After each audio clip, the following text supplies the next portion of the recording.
Good afternoon and welcome once again to the weekly update with Kyle Johansson and the mayor. It is the 24th of August. How crazy is that, in my opinion? I feel like this summer has flown by, but for that matter, I think we're all still living on a COVID calendar, which flew anyway, as painful as it was. So, Kyle, I noticed that today it was rather pleasant outside, and so can we expect more of this over the next 7 days? Yes. Yes. Score. So today we got mostly sunny skies, high of 84. Tonight, clear skies, low 60. Tomorrow we got sunny skies, high of 87, low 65. Friday we got partly cloudy skies, high of 85, low 63. Saturday we got partly cloudy, high of 84, low 64. Sunday we got mostly sunny, high of 90, low 68. Monday we got isolated storms, high of 90, low 68. Next Tuesday we got scattered storms, high of 86, low 67. Next Wednesday we got scattered storms, high of 83, low 60. Thursday, September 1st, partly cloudy skies, high of 79, low 55. Friday, September 2nd, high of 80, low 62. And Saturday, September 3rd, morning showers followed by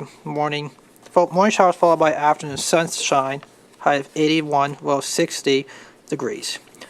And COVID, we're starting to see our active COVID cases coming down. Last week's active cases, it's now 189 compared to those like 563 a couple of weeks back. So we're actually starting to trend that downward trend once again. Same thing for the active COVID cases statewide are actually trending downward too. Now, CDC has recommended Athens County has dropped from high to medium because of the positivity rates coming down. Also, more people are starting to get vaccinated. For the 6 months old and older are now getting vaccinated. We just have to wait for the rest of the group to come and get it. It could be early as September 1st when the FDA is supposed to be authorizing the Moderna and Pfizer and the biotech all vaccines from the companies that have made these vaccines way in advance. They knew this pandemic was coming way before in advance because this first pandemic came into place since November of 2019 in China, which was first started, and it didn't take that long after until it came to the United States now.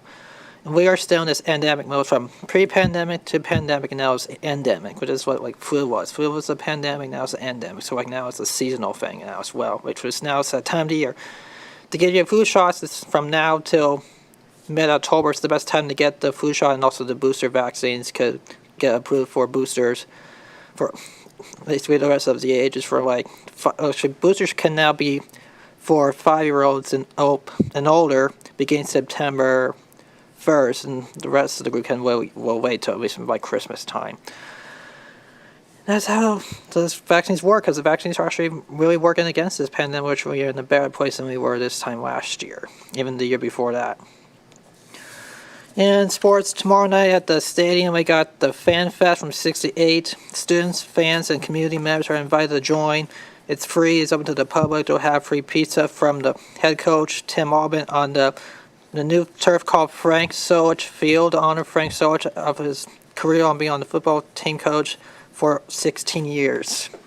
And then Sunday, we got field hockey at noon, Pruitt Field at noon. And then we got football on the 1st of September. That's also Riff's birthday, 6 to 8. And the Riff's birthday party is actually starting at 3 to about 6. And the fireworks are after the game. And then Sunday, the 4th, we got the Turn Gold soccer game at 1 at Chester Field. And before that, we got the field hockey game at noon. And then the Turn Gold volleyball game is September 9th. And then that's also the Bobcat Invitational volleyball, September 9th and the 10th. And then Parents' Weekend is September 24th, which it's less likely a month away from that, which is, God, where does time fly? Where does time fly? How old is Rufus? Do you know? I don't really know. Yeah, I don't either. Scott, fact check that. How old is Rufus now? We don't know. It's probably way out of the blue air. All right. Thank you, Kyle.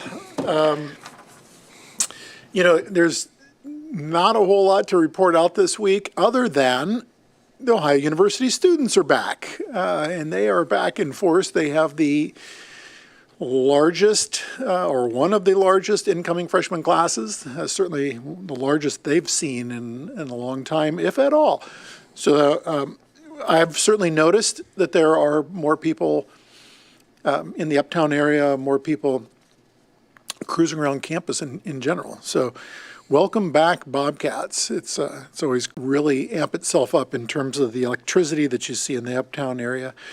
The Athens Municipal Arts Commission, they are still seeking submissions for the Athens Poet Laureate. So keep that in mind for those of you who are wordsmiths in the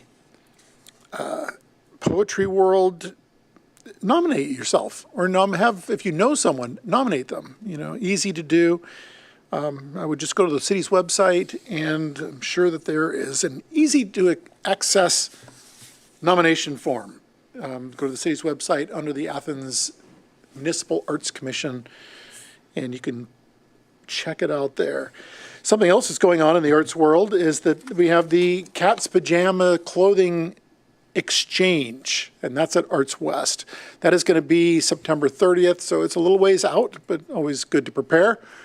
It'll be from 5 to 8 p.m. on Friday the 30th of September, and then October 1st, which is a Saturday, and it will be from 10 to 5 p.m. So 8 to 5 p.m. on the 30th, and then 10 to 5 p.m. on the 1st of October. That's almost hard for me to say. October will be here before we know it.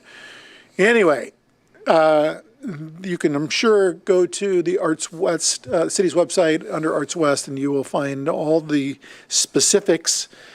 The pay entry, and you only have to pay once, and you can go both on Friday and Saturday, is $15 or $10 for Saturday. So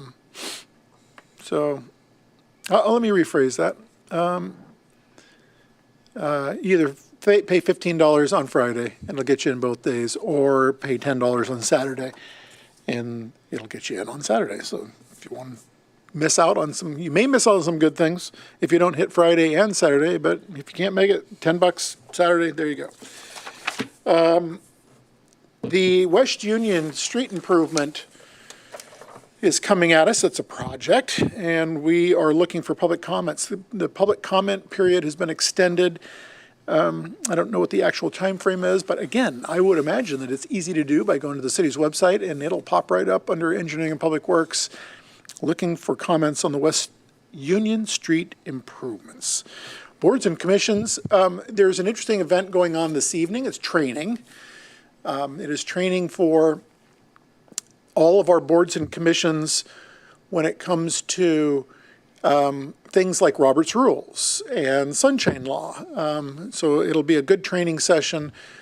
And I think I'd mentioned this before, but we're exploring the possibility of having an all boards and commissions recognition event near the end of the year, hopefully sometime in November.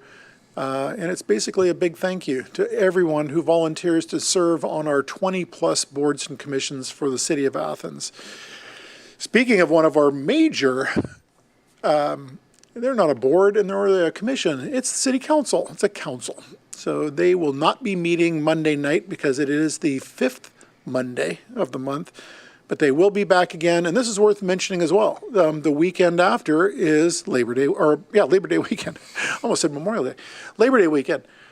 And with Labor Day weekend, Monday evening, there will not be city council on Monday. It will default to Tuesday. So that'll be a regular session as we look ahead. A couple things I wanted to kind of push out that are on my calendar and I wanted to share with anyone who's watching today, is that the Honors Tutorial College is having a 50-year anniversary celebration. It is by invite, so sorry, but it is pretty interesting that HTC is 50 years old. Still want to know how old Rufus is, but we'll find out at some point. It's gone.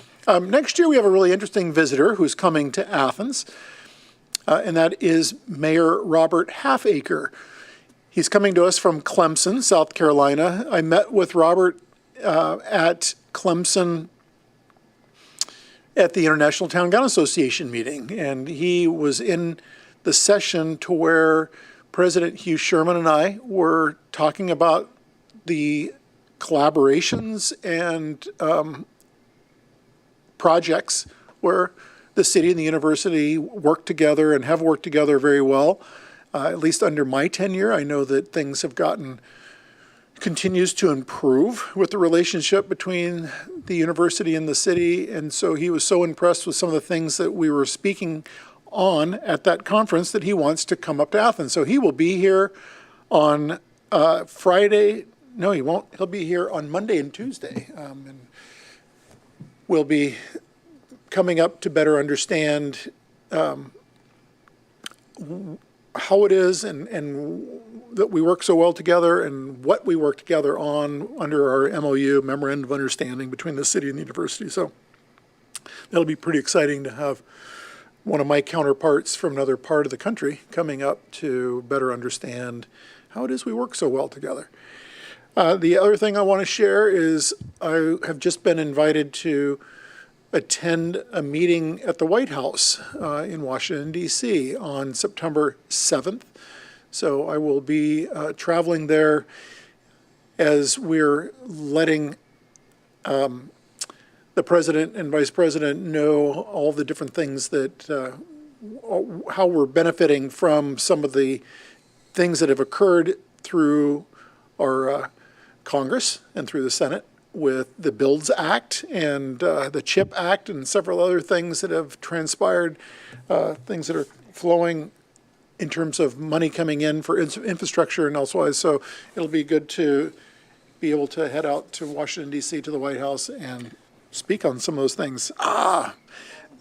Thank you. 16 years, I'll be 24. So Rufus, I'll be 16 years old. 16 years old? Rufus isn't 16 years old. How old is Rufus? 16. Oh, in 2006. Really? I don't know. I think Rufus is a lot older than that. I don't think he's 16 years old, but whatever. Who am I? You know, it says here, first seen in 1925, but that may be a real bobcat as opposed to Rufus the bobcat. I don't know. Who knows? We will solve this mystery at some point in some one of our future installments of the weekly update with Kyle Johansson and the mayor. But until then, Kyle, thank you, as usual, for joining me here. Scott and Ryan, I know Scott is here solo today with his intern staff, but you know, I would just always want to give a big shout out to everything that they do when it comes to providing content to all of you who tune in to channel 1024. I almost said 1025. 1024. Or those of you who watch us on Facebook and all the other platforms that are out there in the world of the Athens Government Channel. So thanks for tuning in, and please join us again next week for the next installment of the weekly update with Kyle Johansson and the mayor. Take care.